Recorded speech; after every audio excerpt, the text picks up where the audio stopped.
Oui, bonjour. Bonjour les cinquièmes. Heureux de vous retrouver après un long moment de silence, de pause, d'absence. Écoutez, voilà, je suis content de vous retrouver pour cette semaine de reprise, de rentrée un petit peu particulière. Vous allez l'apprendre dans la journée, les choses commencent un petit peu à se préciser pour vous à partir du 18, pour tous les élèves dont les parents seraient volontaires pour un retour au collège. Vous aurez des informations qui devraient pas trop tarder à arriver. Je spoil un petit peu les choses. Il sera question pour vous d'une journée complète de cours le mardi. Voilà, et uniquement le mardi, hein. Pour l'instant, on en est là, mais bien sûr, ce que je vous dis là doit être confirmé par les documents officiels qui vous seront transmis par Monsieur Laloy et Monsieur Rapina. Voilà les cinquièmes. Écoutez, on reprend le cours de notre travail en histoire cette fois-ci. On ouvre un nouveau chapitre, vous l'avez vu, un chapitre que j'ai intitulé. Attendez, je prends mes notes quand même. Oui, voilà. Nouveau thème, transformation de l'Europe et ouverture sur le monde au 16e et 18e siècle. Non, j'ai un problème. 16e, pardon, et 17e siècle. Vous voyez plusieurs petites choses cet intitulé. Oui, c'est bien à partir du XVIe siècle que l'Europe va réellement se transformer. Elle va passer d'une Europe féodale telle qu'on l'a quittée. Souvenez-vous, l'Occident médiéval, hein, on a déjà cette année traversé 1000 ans d'histoire, puisqu'on a commencé à travailler à partir du 6e siècle, et nous voilà maintenant dans les années 1500, donc vous faites le compte, on a traversé le Moyen Âge, on le laisse tomber, on rentre maintenant dans une nouvelle époque de l'histoire qui s'appelle l'époque moderne, qui s'attache à étudier le monde entre 1492 et grosso modo 1789, la Révolution française. Voilà, donc on va voir que pendant cette période, de nouvelles choses se mettent en place. Premier chapitre, on en verra plusieurs. Premier chapitre, c'est le monde au temps de Sulayman le Magnifique et Charles Quint, deux grands personnages du XVIe siècle. Pourquoi on vous a cité ces deux-là? Parce qu'ils sont certainement les deux souverains, les deux rois les plus puissants. Charles Quint, lui, a le titre d'empereur. Il est empereur, empereur des Romains, empereur des chrétiens. Tandis que Sulayman, qu'on appelle le Magnifique, lui est sultan, d'un empire musulman que l'on appelle l'Empire ottoman. Alors, prenons Charles Quint, par exemple. Charles Quint, qui est-il? Eh bien, écoutez, il est l'héritier d'une grande dynastie qui s'appelle les Habsbourg. Alors, je vous passe un petit peu tous les détails. Où est-ce qu'il naît? Il naît en Flandre. Vous connaissez les Flandres. On a étudié les Flandres déjà dans les Pays-Bas, Belgique actuelle. Il se trouve qu'il se retrouve son avènement au pouvoir. Il est tout jeune à la tête d'un empire immense, puisque par un jeu d'alliance entre différentes familles de seigneurs, eh bien, il se retrouve non seulement à la tête des Flandres, mais une partie de la Bourgogne, c'est-à-dire pas très loin de l'Allier, qui lui appartient. Il a également en sa possession la plus grande partie de l'Espagne. Également, il ne faut pas l'oublier, possession des territoires coloniaux, c'est-à-dire l'Amérique qui vient d'être découverte, entre guillemets, en tout cas découverte par les Européens, et qui va être très vite conquise par l'Espagne. Donc vous voyez qu'il va se retrouver à la tête d'un empire immense, empire dont on dit d'ailleurs, dont on disait à l'époque, c'est un empire sur lequel le soleil ne se couche jamais, pour expliquer l'immensité de ce territoire à travers le monde. Voilà pour Charles Quint, souverain extrêmement puissant, c'est le roi le plus important en Espagne, l'un des personnages historiques les plus importants de l'Espagne, à une époque où l'Espagne domine, en tout cas le monde chrétien c'est sûr, et où on parle aujourd'hui de siècle d'or pour ce 16e siècle espagnol, avec conquête des Amériques, etc. Autre personnage à la même époque et rival direct de Charles Quint, c'est Sulayman, qu'on appelle le plus souvent d'ailleurs en français Soliman le Magnifique, Soliman. Son vrai nom, il est turc, son vrai nom c'est Sulayman. Sulayman, Le magnifique, pourquoi? Eh bien parce que c'est un thème qui lui est resté, il est un très très grand souverain, extrêmement puissant aussi. Il est donc turc.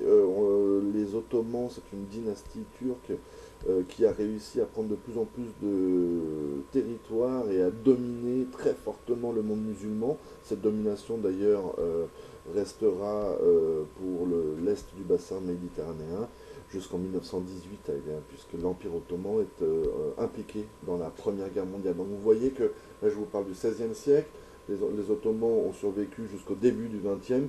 Vous voyez que c'est un empire extrêmement puissant qui va s'installer dans le temps. Et Suleiman en est certainement l'un des plus grands représentants. Le magnifique parce qu'il est fort, il est puissant, mais également parce que c'est un personnage fin lettré, poète, orfèvre, qui parle 4 langues, qui était très, très intéressé par les arts, et donc on lui a donné ce qualificatif de magnifique pour expliquer qu'il n'était pas seulement un chef de guerre accompli, il était aussi quelqu'un d'extrêmement cultivé et de plutôt raffiné. Je vous ai fait travailler cette semaine et les réponses arriveront en début de semaine prochaine. Je n'ai pas voulu trop vous donner de boulot parce que vous savez que vendredi c'est férié. On ne voit plus très bien la différence entre les jours fériés et les autres, mais bon, c'est comme ça. Voilà, je vous ai posé en problématique. Pourquoi et comment les Européens s'ouvrent-ils au monde au XVIe siècle et avec quelles conséquences? On va voir que cette ouverture du monde cette ouverture au monde va s'accélérer, que elle a des explications, cette ouverture au monde. On va voir ce que ça veut dire, cette ouverture au monde. On va reparler de l'Amérique du Sud, on va reparler des voyages de découverte. Vous verrez ça, vous reverrez ça, parce que vous en avez déjà deux, trois petites idées. Et puis, quelles conséquences pour l'Europe? Voilà, c'est ça ma problématique. Les conséquences sont donc les effets de cette ouverture pour l'Europe et les Européens. Grand 1, la recomposition de l'espace méditerranéen au XVIe. Oui, espace méditerranéen, encore on a beaucoup parlé de Méditerranée cette année, mais il est nécessaire pour vous de bien comprendre que cette mer Méditerranée, elle concentre énormément d'enjeux pendant très très longtemps, jusqu'à cette période-là. En tout cas, ça fait 1000 ans qu'on parle déjà de la Méditerranée comme étant un espace commercial, vous le savez, majeur, et vous aviez d'ailleurs à le reporter. Donc je vous adresserai une petite correction détaillée du tableau que je vous ai demandé de remplir en grand A. Les deux puissances en Méditerranée, on présente les deux empires, celui de Charles Quint, celui de Suleiman. Et puis également, on étudie un petit peu, sans rentrer trop dans les détails non plus, mais le fait que vous l'avez compris au titre du grand B, Charles Quint et Suleiman sont des rivaux. Ils s'affrontent très régulièrement. Les plus curieux qui ont laissé un petit peu traîner leur regard sur le manuel ont même pu s'apercevoir que la rivalité ne touche pas que ces deux personnages-là, qu'elle touche également un souverain français très célèbre, François Ier, qui n'arrête pas on va dire, qui est très régulièrement en conflit avec Charles Quint, hein, non pas Suleiman, mais c'est bien deux rois chrétiens qui se font la guerre, et on va avoir une alliance entre François Ier et Suleiman pour contrer Charles Quint pour diverses raisons. C'est une guerre qui aura duré l'essentiel du règne à la fois de Charles Quint et de François Ier, avec pour conséquence, notamment en 1526, on aura même François Ier qui sera prisonnier après une défaite face aux Espagnols néerlandais, vous avez compris, hein, Charles Quint, il a deux cultures, hein. Il est roi d'Espagne, mais il parle quasiment pas espagnol, figurez-vous, il parle surtout un dialecte, enfin une langue germanique des Pays-Bas, donc plus proche de l'allemand, mais il est malgré tout roi d'Espagne. Voilà, donc François Ier et Charles Quint vont s'unir, pardon, François Ier, excusez-moi, je dis une bêtise, et Suleiman vont s'unir contre Charles Quint, donc des heurts très réguliers, ça va durer l'essentiel du règne, et puis finalement, Charles Quint va s'épuiser le premier, il va peu à peu, à la fin de sa vie, il est malade, il a des crises de goutte à cause des repas très caloriques qu'il prend. La goutte, ça vous lance des douleurs très, très importantes dans les jambes, dans les pieds, etc. Donc il fatigue et puis il va finalement petit à petit abdiquer, c'est-à-dire renoncer à son pouvoir pour son fils et successeur.